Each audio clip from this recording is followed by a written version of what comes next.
It's one of the world's most breathtaking bays. The Somme estuary is the largest of its kind in northern France, with kilometres of rolling dunes and mudflats still damp from the tide. The river makes delicate ribbons of water in the sand, a patchwork of fields and marshes. Living in this exceptional ecosystem are salt-meadow lambs, pods of common seals, and above all 360 species of bird, all protected in Europe's largest ornithological park, the Marquenterre. Philippe Carouet is in charge of this nature reserve. Every morning before the gates open to the public, he comes to take a peek at the latest arrivals. We're lucky this morning. The first black-winged stilts have arrived. The white one is a wader with long pink legs who comes from equatorial Africa. And there we have 2 other sets arriving. That's fantastic. They circle and always check for danger and for other sets first. And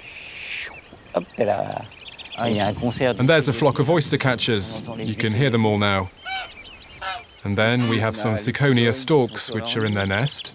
Oh, great! She's back from a swim. There, they're saying hello. They never come home without saying hello. It strengthens the bond between the couple, as well as their hold over their territory.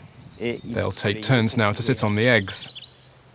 There, the storks have just returned from migrating. And for once, we can tell the male and the female apart, because the female is all yellowish. It's the land in Africa, in Niger or Mali. The soil there has coloured her feathers. The male is really pure white because he more than likely spent winter in Europe, either in these parts or in Spain or Portugal. Oh, and there, they're trying to mate. The bay is 7,000 hectares of estuary, and when the birds fly over, they see a huge expanse of mudflats, dunes, forest and marshland. It's that they're looking for. It's now 10 a.m. and the park is open. Keen to share his knowledge and the use of his telescope, Philippe is on hand for visitors, so not a moment is missed. The stilts have just landed there, look. That's great. With its little pink legs, it's a really beautiful bird. I think that nature watching is perhaps the most accessible pastime for everyone.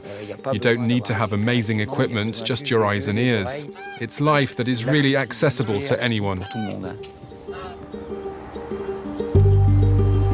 In the Somme Bay, the land is never completely covered by water, and the sea never fully goes out. The effect of this rhythm of the tides is spectacular.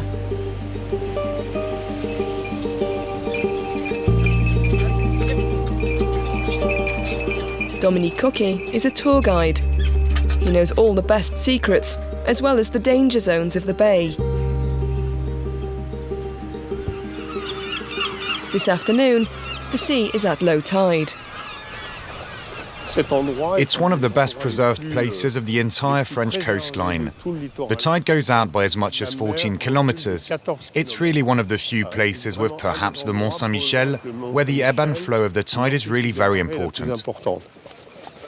The Somme estuary is part of a very exclusive club of the world's most beautiful bays.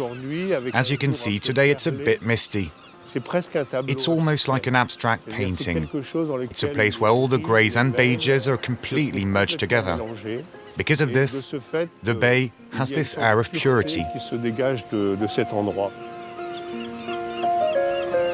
Now the tide is already coming back in. The sea covers the sandbanks at a rate of almost 3 metres a second.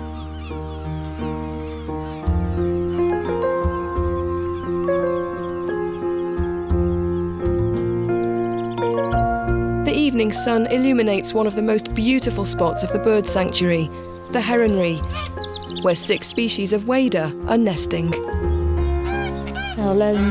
There's a white spoonbill at the top of the pine tree. Philippe Carouet makes the most of the last rays of sunshine to train Annabelle, a budding young nature guide. And I can just see a cattle egret behind with his pink beak. The birds, of course, don't know they have names. They watch each other's behaviour, they observe with their eyes and ears to see everything around us. If I had just one thing to share, it would be that. Every time I go to bed, I think about all the things I'm missing here at night. So while we're here on the ground, we have to really enjoy every moment.